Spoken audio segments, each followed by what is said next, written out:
What's up, guys? For today's show, I wanted to go over my thoughts on the movie Smile. Overall, before any spoilers, the movie wasn't great. It had its moments of action and gore near the end, but the writing, forced comedy, and the lack of common sense brought this one down for me a bit. Would I recommend it? Not for the movie theaters, but if you can somehow watch it once it's out of theaters, I'd suggest that instead. Alright guys, let's get into the spoilers and why I wasn't a huge fan of this horror movie. Honestly, the movie felt rushed. More character development would have been nice, and the writing really wasn't amazing either, with jokes falling flat and conversations seeming dull.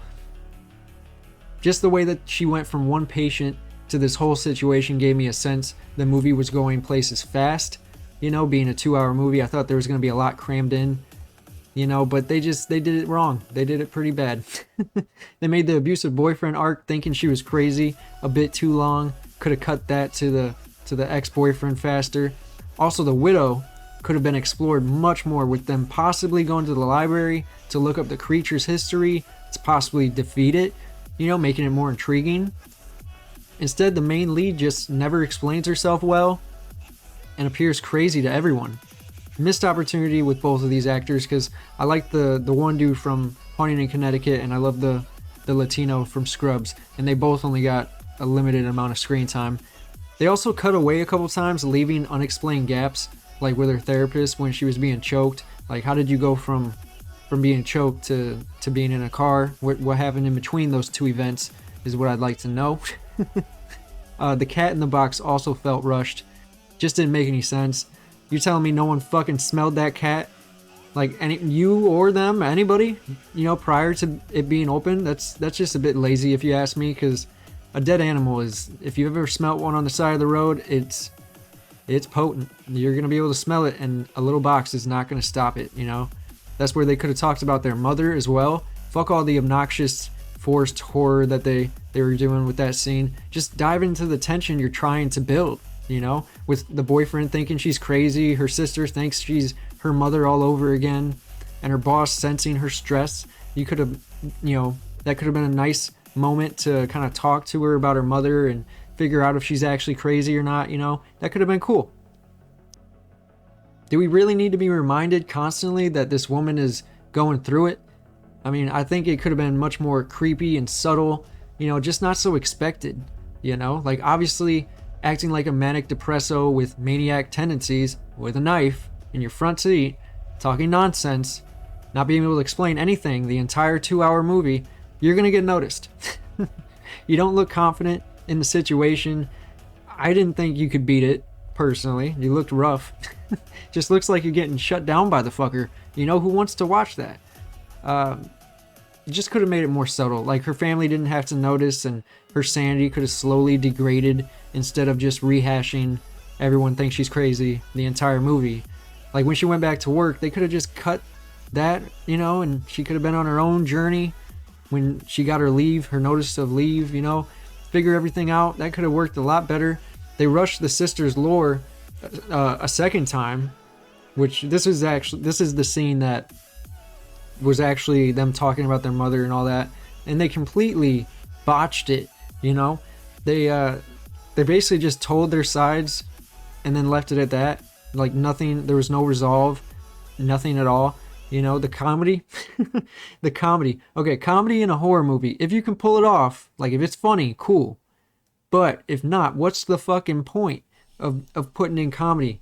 It just, like, when the sister's husband tries to tell her to go, and the sister just gains the pants in the relationship. Like, that's so funny. I couldn't stop laughing. It was so relatable and funny. Or when the ex-cop boyfriend was trying to hang out with her and the receptionist started hitting on him. Like, why? That's not, who gives a fuck? You know, I know some people, but that's not, I don't care, you know? And I just felt like it was a waste of 15 seconds. The only joke I got was when the boyfriend said, Rose, did you break another glass?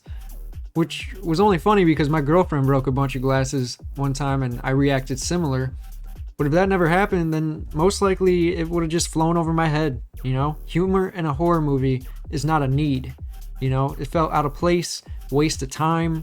Even the dream states, you know, I felt like they were kind of a waste of time.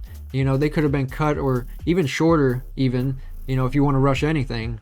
You know, I feel like the dream states were a little just a waste of time, you know. And then the ending, oh, the ending. The ending could have been much different, to be honest. And throughout the movie, the mother was a little forced.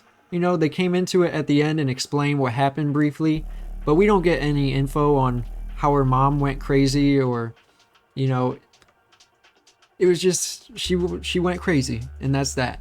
No depth for how much time they spent focused on it. You know, it definitely feels like a waste, you know. The monster looked like a giant human up until it transformed, then it was pretty cool. A little twisted. The twists were obvious. I called it from the get-go. She was gonna give it to her ex-boyfriend.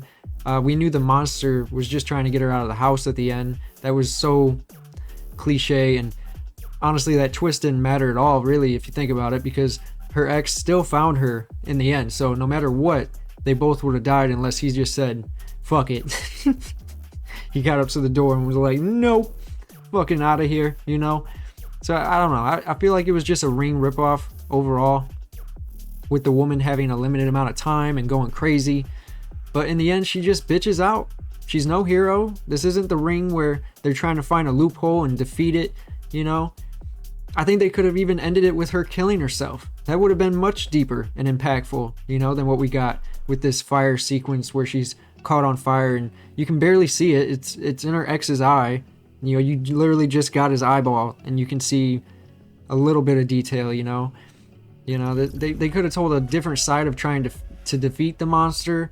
You know, the writing was just like the actor that plays A-Train trying to play this suburb douchebag, it just didn't fit. You know, it just looked odd and out of place.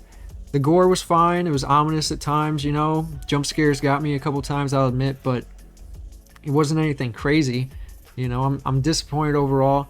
It was pretty much just a show about suicide, which they could have ended it that way as well. You know, making her just insane. You know, show the cop after his 7 days that it was all in her head and wasn't real. That would have been dope too.